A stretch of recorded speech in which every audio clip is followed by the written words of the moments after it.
Olá, seja muito bem-vindo ao Café com Bíblia, o devocional diário da Primeira IPI de Santos.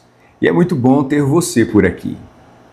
Hoje nós iniciamos uma nova série de devocionais, que quero chamar de Encontros com Jesus.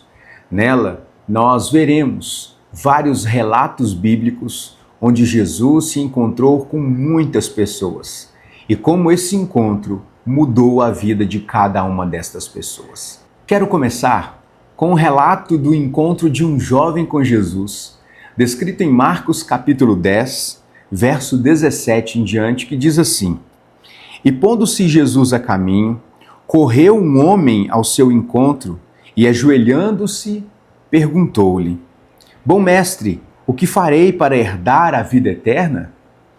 Respondeu-lhe Jesus: Por que me chamas bom?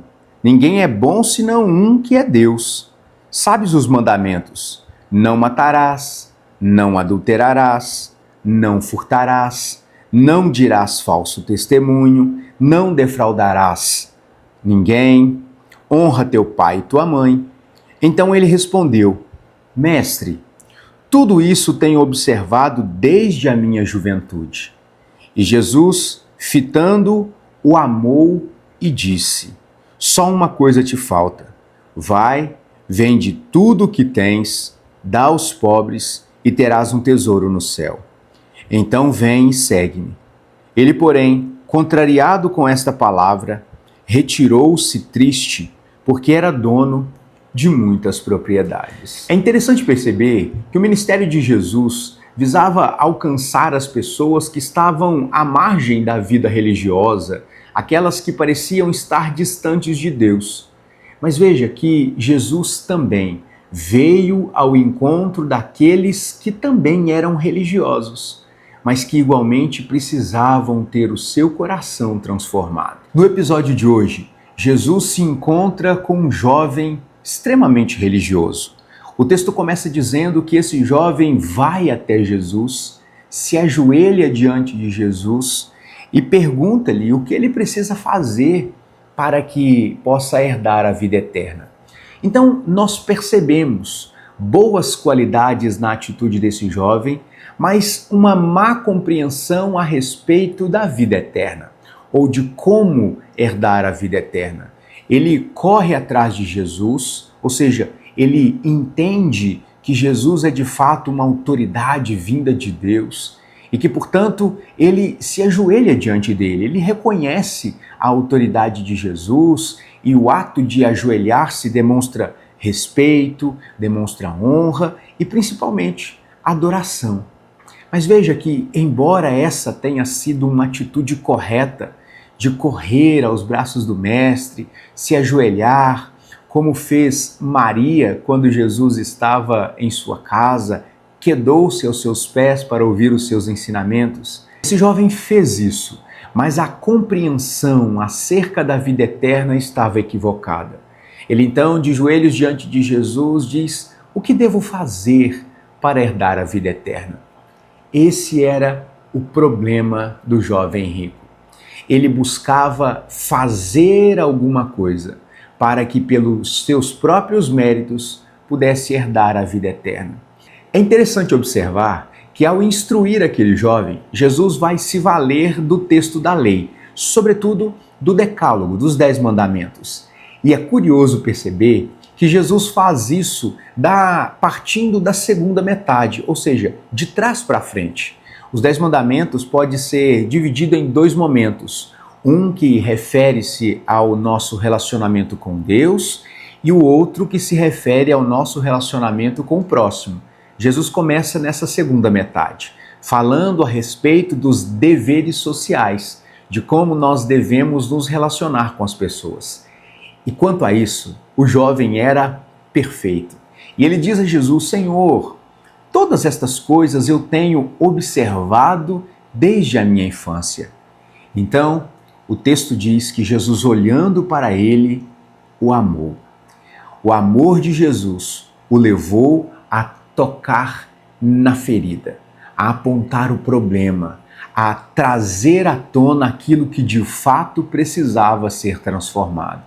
E agora, Jesus vai usar um exemplo muito específico na vida desse jovem rico para mostrar que, embora ele cumprisse parte da lei, aquela parte da lei que se referia ao relacionamento do ser humano para com Deus estava sendo desprezada. E Jesus diz assim: então, só te falta uma coisa. Vai, vende tudo que tens, dá aos pobres e me segue.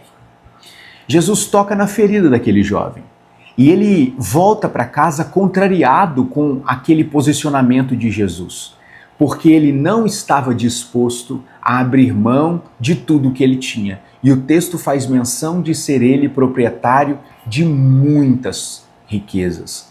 De maneira que o que de fato governava o coração desse jovem era o amor àquilo que ele possuía.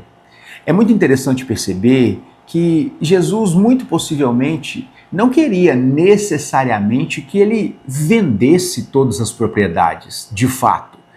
O que Jesus quis apontar foi que aquilo que governava o coração do jovem não era o seu amor para com Deus, mas o seu amor para com as riquezas. Jesus demonstrou como aquele jovem religioso, um padrão para a juventude do seu tempo, tinha um coração dividido e que por isso ele precisava ter uma experiência real com Deus, a ponto de fazê-lo amar mais a Deus do que as riquezas, mais a Deus do que o seu conforto, amar mais a Deus do que a sua própria vida. É interessante porque essa é a história do encontro de Jesus com o jovem rico. O que esse texto nos ensina? E eu preciso dizer, esse texto é muito instrutivo para nós, porque veja, um dia o Senhor também nos encontrou. Esse texto diz muito a nosso respeito, sobretudo a respeito do nosso relacionamento para com Deus. Somos igualmente religiosos, temos os nossos compromissos religiosos, fazemos muitas coisas em nome de Deus e para Deus, coisas que são importantes, coisas que são necessárias. Mas é importante que nós nos lembremos que antes do nosso trabalho para Deus, vem o nosso relacionamento com Deus. Não é aquilo que nós fazemos para Deus, mas quem nós somos diante de Deus é que determina o valor daquilo que nós fazemos para a glória de Deus. De maneira que sermos religiosos é algo importante. A religião é algo importante para nós. No entanto, ela precisa ser expressão de um relacionamento. De maneira que nós somos convidados nessa manhã a refletir a respeito daquilo que de fato governa o nosso coração. No caso desse jovem, eram as suas riquezas. Mas e no nosso caso? Nós de fato estamos dispostos a abrir mão de tudo para seguirmos a Jesus? Nós de fato estamos dispostos a sacrificar aquilo que temos, eventualmente, em nome da nossa fé? Estas são reflexões possíveis e, me permitam dizer, necessárias. No encontro de Jesus com o jovem rico, aquele jovem voltou para casa entristecido, porque apesar de ter um testemunho social irrefutável, o seu coração ainda não era totalmente de Deus. Mas e quanto a nós? Como o nosso encontro com Jesus afetou a nossa vida?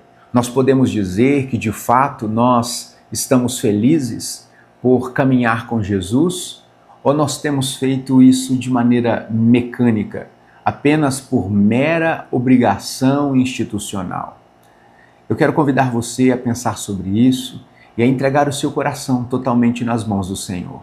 A nossa vida terá de fato cumprido o seu propósito quando o nosso coração for totalmente de Deus.